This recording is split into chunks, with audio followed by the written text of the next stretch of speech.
MicroStrategy rachète encore du Bitcoin, le stablecoin RLUSD de Ripple sort aujourd'hui, l'Allemagne regrette d'avoir vendu ses Bitcoins. On décrypte tout ça maintenant dans la Minute Crypto.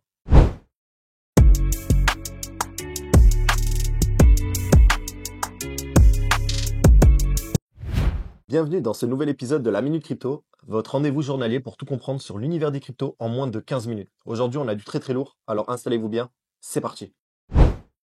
Il y a 7 ans, jour pour jour, le 17 décembre 2017, le Bitcoin atteignait pour la première fois les 19 700 $, ce qui marqua son top du bull run de 2017 avant de partir dans un effroyable bear market. Il aura fallu donc 3 ans depuis cette date pour refranchir en fin d'année 2020, début 2021, le fameux ATH de 2017. Suite à l'annonce à l'époque de Tesla, je me rappelle qu'ils avaient annoncé avoir acheté 1,5 milliard de dollars de Bitcoin, ce qui a permis d'exploser son ancien ATH avec 100% de hausse, donc à un x2, donc de 20 000 à 40 000 en moins d'une semaine, alors qu'on avait vraiment galéré à l'époque de 2017. Donc ouais, j'étais là, c'était juste fou. Maintenant, pour les nouveaux qui regardent, vous avez dû vivre exactement la même chose que moi à l'époque. Donc voir l'ATH des 69 000 de 2021, qu'on avait galéré à atteindre, je me souviens à l'époque, se faire exploser si facilement cette année pour finir à 100 000 un mois plus tard, suite à l'élection de Trump. Donc vous verrez, hein, vous en serez nostalgique, c'est fou de le vivre. Et encore plus que c'est pas fini d'ailleurs. Et pour ceux qui ont un cycle, voire plus de passé, dans mon cas, moi j'en ai un. Donc j'ai vécu 2021, donc voilà, c'est cool de faire un petit coup d'œil en arrière, de voir ce qui a été accompli par une monnaie qui, on le rappelle, il n'a aucun marketing, aucune équipe, aucune société derrière, juste voilà, c'est juste un projet que les gens ont porté avec le temps et qui s'est imposé. Donc totalement fou. Maintenant, on va parler d'une histoire digne d'un film. Alors là, c'est Catherine Colinas, une TikTokeuse de 24 ans, qui a orchestré l'enlèvement d'un membre de la famille royale saoudienne après un rendez-vous via une appli de rencontre. Donc le prince, il est arrivé à l'hôtel, il a été attaqué par 3 complices de cette TikTokeuse, dont le petit ami de la TikTokeuse en plus. Hein. Menacé de torture, il a été forcé de transférer 40 000 $ en Bitcoin et de subir des vols d'objets dans son appartement, tout ça. Voilà, il a été relâché et il s'est empressé d'aller signaler le crime à la police. Donc le groupe a été arrêté rapidement et Catherine a écopé de 25 ans de prison donc en Australie. Donc tout ça pour 40 000 misérables dollars. Elle a ruiné sa vie. Donc on voit vraiment qu'il y a des malades. Enfin, je cautionne pas le fait d'aller extorquer même quelqu'un de très riche, hein, parce que 40 000 c'est pas beaucoup. Je veux pas dire qu'il faut aller le faire avec 1 million, mais juste voilà, les gens ils réfléchissent pas et on voit que ça peut aller très loin. Donc bon. Mais maintenant, il y a MicroStrategy qui achète 15 350 bitcoins supplémentaires pour 1,5 milliard. Donc l'entreprise détient désormais 439 000 bitcoins, donc énorme, gros respect. D'ailleurs, pour faire allusion à ce que je disais tout à l'heure, Elon Musk, à l'époque, il avait annoncé que Tesla avait investi 1,5 milliard, le cours avait fait x2.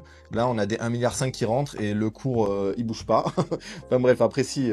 Le cours, il est quand même actuellement à 107 000 $. Hein. C'est énorme. On est peut-être en ce moment même à l'ATH à l'heure où je vous parle. Donc peut-être bientôt, on ira chercher les 110 000 ou 115, 120, je sais pas. Mais très belle fin d'année en perspective. Donc là, on a les hedge funds traditionnels qui s'ouvrent aux cryptos.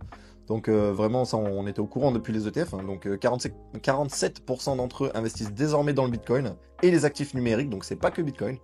Contre seulement 21% en 2021. C'est-à-dire que là, on a presque fait x2 sur les hedge funds qui s'investissent là-dedans. C'est selon une étude de PwC. Donc c'est une montée vraiment fulgurante. Hein. Ça pourrait expliquer, on pourrait l'expliquer avec deux bonnes raisons, je pense. Donc déjà, la meilleure clarté au niveau réglementation.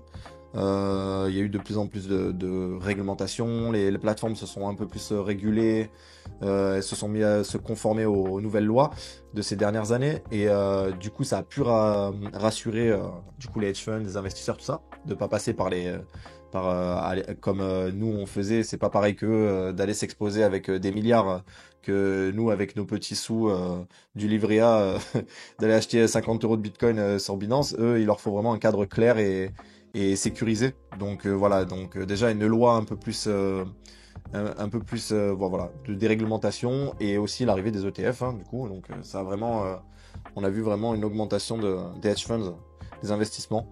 Donc vraiment ça s'impose clairement dans leur portefeuille, hein, dans des gros investisseurs. Et je pense que c'est même pas fini, on le sait, hein, d'ailleurs. Trump affirme que le Doge, département de l'efficacité gouvernementale qu'il a mis en place, qui à sa tête se trouve Elon Musk et Vivek, permettra d'économiser potentiellement 2000 milliards de dollars de gaspillage et de fraude. Donc bon, moi dans mon cas, je connais un pays qui aurait bien besoin d'un département comme celui-ci. C'est enfin bref. Nayib Bukele, président du Salvador, qui nous chill le wallet Bitcoin du pays. Donc il affiche un investissement initial de 270 millions et un profit non réalisé de 362 millions. Donc pour ceux qui l'ignorent, au Salvador, ils utilisent la chaleur produite par les volcans. Ça, je l'avais vu. C'était vraiment incroyable. Et il a converti son énergie et mine du Bitcoin avec. Donc c'est tout bénef.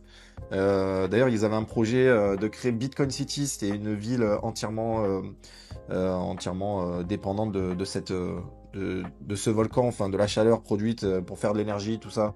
Tout serait alimenté par ça, du coup.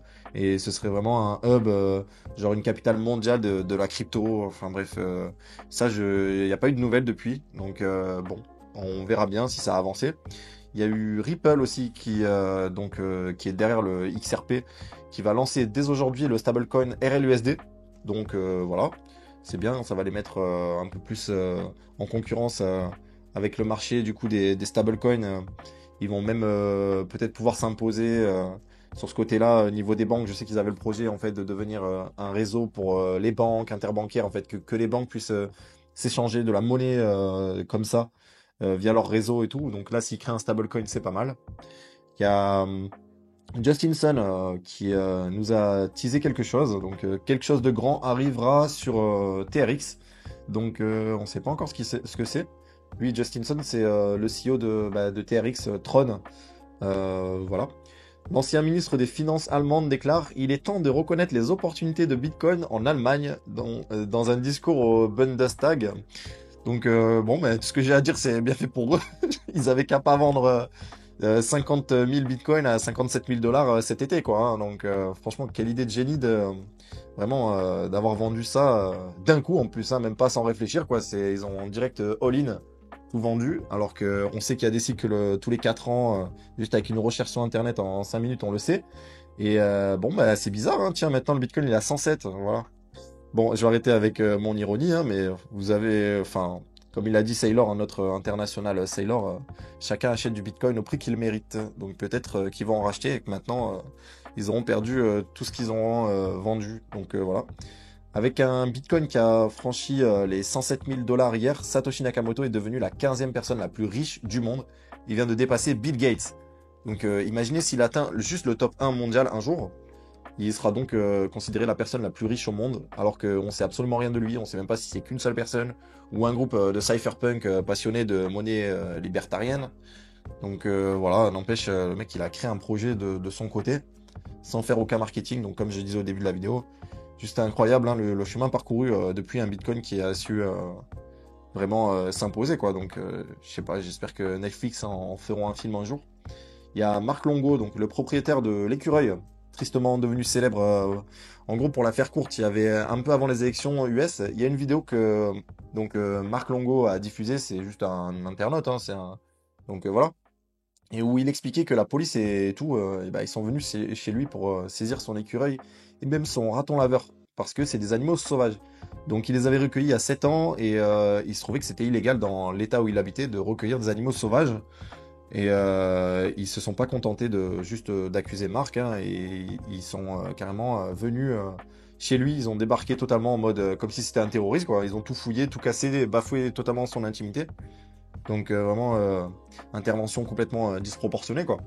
Pour au final emporter les deux animaux qui vivaient avec lui depuis des années, enfin, on le voyait dans des vidéos, il partageait souvent des vidéos avec ses animaux, tout ça, tout se passait bien, quoi, il n'y avait pas de soucis. Mais ils les ont euthanasiés direct. Donc c'est vraiment excessif, je trouve, comme réaction de la part du juge d'avoir tué les animaux. Donc franchement, entre un écureuil qui est recueilli et une menace à la sécurité nationale, comme ils le disent, il y a quand même un monde. Hein. Donc voilà, il en a fait une vidéo de ça. Donc des gens se sont amusés à créer un token. Donc le Peanut, c'est un meme coin. Voilà, pour l'histoire. Donc Marc Longo, il a envie de poursuivre Binance. À cause de la cotation du token, il accuse Binance en fait d'utiliser l'image de Peanut sans son autorisation. Donc ça enfreindrait en fait la propriété intellectuelle. Donc Marc qui exige que Binance retire le ticker, en fait, le nom du token avant le 31 décembre 2024. Voilà, donc non à l'euro numérique, oui à une réserve stratégique de Bitcoin nationale. Donc la députée européenne Sarah Knafo a prononcé un discours très pro-Bitcoin devant le Parlement européen. Donc c'est vraiment bien maintenant de voir qu'on en parle enfin en Europe, mais très peu de chances que ça arrive, qu'on en fasse une réserve. Et du coup, voilà, hein, c'est tout pour aujourd'hui dans la Minute Crypto. Si vous avez aimé, pensez à vous abonner, activer la cloche, liker, commenter, partager, tout boui-boui, quoi. Et du coup, on est presque 100 abonnés, donc c'est super.